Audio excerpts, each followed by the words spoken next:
आप सबको मेरा नमस्कार। एक अत्यंत महत्वपूर्ण मुद्दे पर आपके सामने हूं और पिछले 48 घंटे से एक दुष्प्रचार किया जा रहा था। मेरा अपना मानना है, डर सबको लगता है, गला सबका सूखता है। पिछले 48 घंटे से भारतीय जनता पार्टी कुछ तथाकथित इंस्टाग्राम इन्फ्लुएंसर्स के पीछे छिपकर कांग्रेस के खिलाफ एक दुष्प्रचार कर रही थी। ये मुझे ऐसा लगता है बेवकूफ़ी की हरकत कर रही थी, घटिया बातें कर रही थी और कहा जा रहा था कि कांग्रेस ने कुछ इंस्टाग्राम इन्फ्लुएंसर्स को एआई समिट के खिलाफ वीडियो बनाने के लिए पैसा दिया है। मैसेजेस दिखाए जा रहे थे, इसमें ना किसी का नंबर दिख रहा था ना किसी का नाम दिख रहा था, वो दोनों चीजें कटी हुई थी और कहा जा रहा था कि कांग्रेस ऐसा कर रही है। सर्वप्रथम तो कांग्रेस ऐसा क्यों करेगी? कांग्रेस इस तरह का फर्जीवाड़ा नहीं करती, इस तरह का फर्जीवाड़ा बीजेपी करती है। पहली बात, ये कोरा झूठ है। इंस्टाग्राम इन्फ्लुएंसर्स से दुष्प्रचार कराया जा रहा था और उसके बाद जब भारतीय युवा कांग्रेस ने कानूनी कार्रवाई करना शुरू किया और शिकंजा कसना शुरू किया तो ये ज्यादातर इंस्टाग्राम इन्फ्लुएंसर्स बिलबिला गए और अपने वीडियो डिलीट कर करके भागने लगे। अभी तक ज्यादातर वीडियो डिलीट हो चुके हैं। मेरे पास एक पूरी फहरिस्त है यहाँ पर, किसने वीडियो किया था, किसने डिलीट किया। मैं उसके बारे में नहीं जानना चाहती हूँ, मैं क्यों उनको फेमस करूँ, लेकिन ये सच है कि ये दुष्प्रचार जो था ये कराया जा रहा था और वो अब डिलीट करके भागने लगे। एक जमाना था जब इस तरह की चंडू खाने की खबरें बीजेपी चलवाने की कोशिश करती थी और वो खबरें चल जाती थी। अब वो दिन लद चुके हैं। सोशल मीडिया पर हम अग्रेसिव हैं, सोशल मीडिया पर हम हर चीज का, फेक न्यूज का पर्दाफाश करते हैं और ये पर्दाफाश भी हो गया क्योंकि उनमें से ज्यादातर अकाउंट्स वो अकाउंट्स थे जो प्रो बीजेपी नरेंद्र मोदी का गुणगान करते हैं, उनका चरण वंदन करते हैं। इसमें ऐसे अकाउंट थे जिनके 4-4 हजार फॉलोवर हैं। 4,000 फॉलोवर वाले अकाउंट से हमारा क्या लेना देना है? प्रो मोदी अकाउंट से हमारा क्या लेना देना है? हम किसी को कोई पैसे देके कंटेंट नहीं बनवाते हैं, ये काम आप करते हैं, इसलिए शायद आपको इसके बारे में ज्यादा पता होगा। इस तरह की स्क्रिप्ट बीजेपी फेक न्यूज की लगातार लिखती जाती है, लेकिन अब उनका बार बार पर्दाफाश होता है, लेकिन बेशरम है और शर्म इनको आती नहीं है। मैं आशा करती हूं आपके माध्यम से कि जिस मीडिया ने कल तथाकथित रील बनने पर बड़े डिबेट और शो किए, वो आज रील डिलीट होने पर भी शो करेंगे। क्यों ये इंस्टाग्राम इन्फ्लुएंसर्स आज वीडियो डिलीट कर रहे हैं? किसने इनसे ये वीडियो बनवाए? क्यों इन्होंने सार्वजनिक नहीं किया कि इनके पास किसके नाम से, किस नंबर से मैसेज आया? क्योंकि ऐसा कोई मैसेज कांग्रेस से नहीं आया। मैं आपको मैसेज भेजूं, उसमें आप मेरा नाम काट के किसी और के नाम से चलाने लगी है। ये क्या फर्जीवाड़ा है भाई? और एआई समिट का पर्दाफाश हम क्यों करेंगे? एआई पर्दाफाश तो वहां के लोग कर रहे थे। प्रधानमंत्री जैसे ही आए, एआई में जिन लोगों ने अपना पैसा दे के कियोस्क खरीदा था उनको बाहर निकाल दिया गया। एआई समिट में चीनी रोबोट आया हुआ था, उसका गुणगान पहले डीडी न्यूज करता रहा, उसके बाद मंत्री महोदय करते रहे। एआई समिट में टेकवेयर चोरी हो गया। एआई समिट में इतना इंटरनेट ही नहीं था कि स्टेबल डेमोन्स्ट्रेशन हो सके। एआई समिट में मोदी जी ने कितनी फजीहत कराई, सबका हाथ उठवा दिया। सैम ऑल्टमैन कह रहा मैं बड़ा कंफ्यूज था यहाँ पे हो क्या रहा था। यह असलियत है। एआई समिट का प्रभाव तब होता है जब आप भारत का डेटा बचाते। आपने भारत का डेटा, हिंदुस्तान का डेटा अमेरिका के सामने आत्मसमर्पण करके, नतमस्तक करके उनको सौंप दिया है और अब इस तरह की फिजूल की हरकतें और बातें कर रहे हैं। असलियत यह है कि चीनी रोबोट पर कोई विवेचना नहीं हो रही है, कैसे वो वहां पहुंच गया। और आईवाईसी के खिलाफ जिस तरह की बर्बरता की जा रही है, जबकि शांतिपूर्ण प्रदर्शन था जो हमारा संवैधानिक हक है, हमने कोई वायलेंस नहीं किया। हमने मोदी जी के जो कॉम्प्रोमाइज्ड होने की बात उठाई, हमने कैसे उन्होंने आत्मसमर्पण करके, नतमस्तक करके डील करी हिंदुस्तान के किसानों के खिलाफ, हिंदुस्तान का डेटा का समर्पण करके, एनर्जी सिक्योरिटी का समर्पण करके, कैसे हमने $500 बिलियन का सामान लाना कबूल लिया, कैसे हमने अमेरिका के टैरिफ को शून्य बनाना कबूल लिया, इस पर सवाल उठाया। प्रधानमंत्री मोदी एक कॉम्प्रोमाइज प्रधानमंत्री हैं, लेकिन विनाशकाले विपरीत बुद्धि।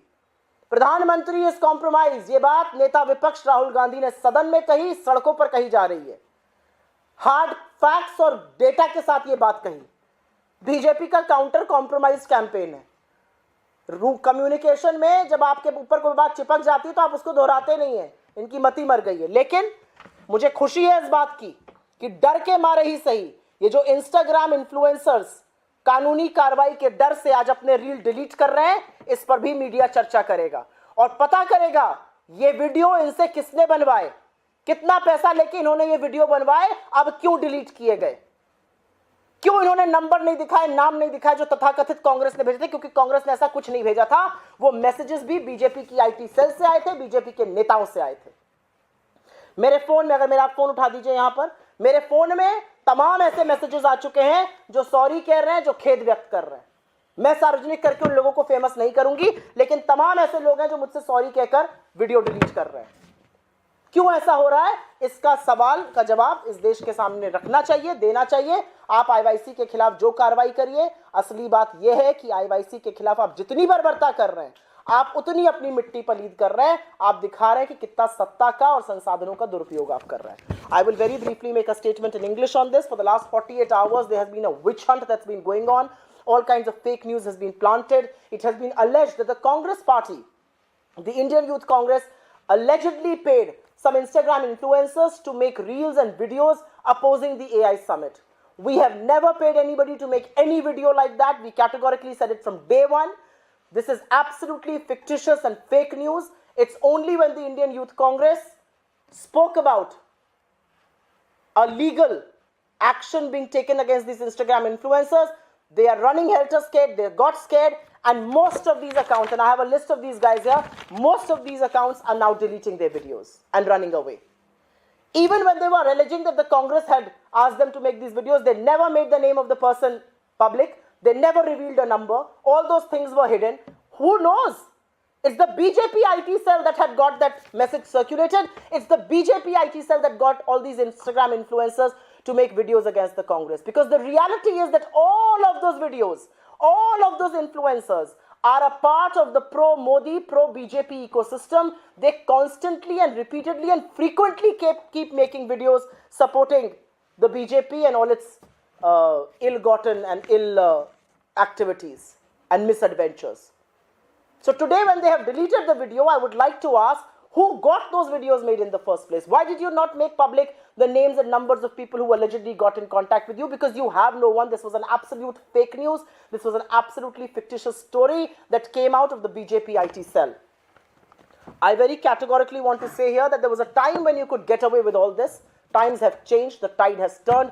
People in this country now know exactly what is happening. People in this country know that at the AI summit, there was absolute mismanagement. When the Prime Minister came for his photo op, people who had bought kiosks were shunted out. Techware was stolen. There was no stable internet. We got a Chinese robot at our innovation summit. What can be more shameful than that? And no, absolutely no inquiry has happened. How did a Chinese robot, how did a Korean ball, all of that make way into our own summit? And we did not say it. The entrepreneurs, the tech entrepreneurs had made all of those things public. I certainly hope that India's mainstream media that did various debates on these alleged reels being made will also debate this evening. Why have those reels got deleted? Who got them made? Who got them deleted? Where did they receive the orders to make those anti-Congress videos from? Who gave the orders from the BJP IT cell? That's all I would want to say. This is a suo moto. If you have any questions, अगर आपके इसके बारे में कोई सवाल हो तो मैं जवाब दे सकती हूँ। अगर जो आपको कुछ एलिगेशन डिनाई नहीं, आप उसको डिनाई तो कर रहे हैं, आगे आप लोग उसमें कुछ बढ़ेंगे क्या? क्योंकि बीजेपी के गायब से बीजेपी के खुद सांसद इस बात को कह रहे थे कि आप लोगों ने ये चीज की है, क्योंकि आप लोग जो बीजेपी के सांसद कह रहे थे वो झूठ बोलते हुए पकड़े गए और उनके खिलाफ तो कानूनी कार्रवाई और भी होनी चाहिए, क्योंकि उन्होंने पिछले 48 से 72 घंटों में ऐसे तमाम एआई जनरेटेड वीडियो लगाए हैं जिस पर उन्होंने एआई जनरेटेड भी नहीं लिखा है। कांग्रेस के एआई वीडियोस को डिलीट कराने वाली बीजेपी और खासतौर से अश्विनी वैष्णव जी और प्रधानमंत्री नरेंद्र मोदी जी, मुझे आपसे पूछना है कि एआई जनरेटेड वीडियो का एक क्राइटेरिया है और वो क्राइटेरिया है कि कैसे एआई जनरेटेड उस पर डिस्प्ले होना चाहिए। आपके वीडियोस पर, आपके पार्टी के वीडियोस पर, आपके नेताओं के वीडियोस पर, आपके सांसदों के वीडियोस पर वो एआई जनरेटेड नहीं लिखा है। इसके खिलाफ एक्शन आप कब लीजिएगा? या सारा एक्शन सिर्फ कांग्रेस पार्टी के खिलाफ लेना है? वो जो 25-30 बाबू बैठकर सहयोग पोर्टल में निर्देश देते हैं कि ये वीडियो डिलीट करो, वो वीडियो डिलीट करो, वो ये तथाकथित एआई वीडियोस जो बिना डिस्प्ले के बन रहे हैं, बिना डिस्क्लेमर के बन रहे हैं, वो कब डिलीट कराए जाएंगे? और जो भी कानूनी कार्रवाई है वो सारे रास्ते हमारे सामने खुले हुए हैं। लेकिन कानूनी कार्रवाई का नाम सुनते ही जिस तरह से इंस्टाग्राम इन्फ्लुएंसर्स ने अपनी वीडियो डिलीट कराए, दूध का दूध और पानी का पानी हो चुका है। किसने वो वीडियो बनाए थे, किसके कहने से बनाए गए, उनका सारा ट्रैक रिकॉर्ड आप देख लीजिए, उनकी सारी आप टाइमलाइन देख लीजिए। वो सिर्फ चरण वंदन के वीडियो बनाते हैं, वो सिर्फ बीजेपी के वीडियो बनाते हैं। ये कौन सी मूर्खता थी कि उन लोगों को आगे कर कर इस तरह का दुष्प्रचार किया जा रहा था? जी, no only this. Thank you, बहुत बहुत धन्यवाद आपका, शुक्रिया।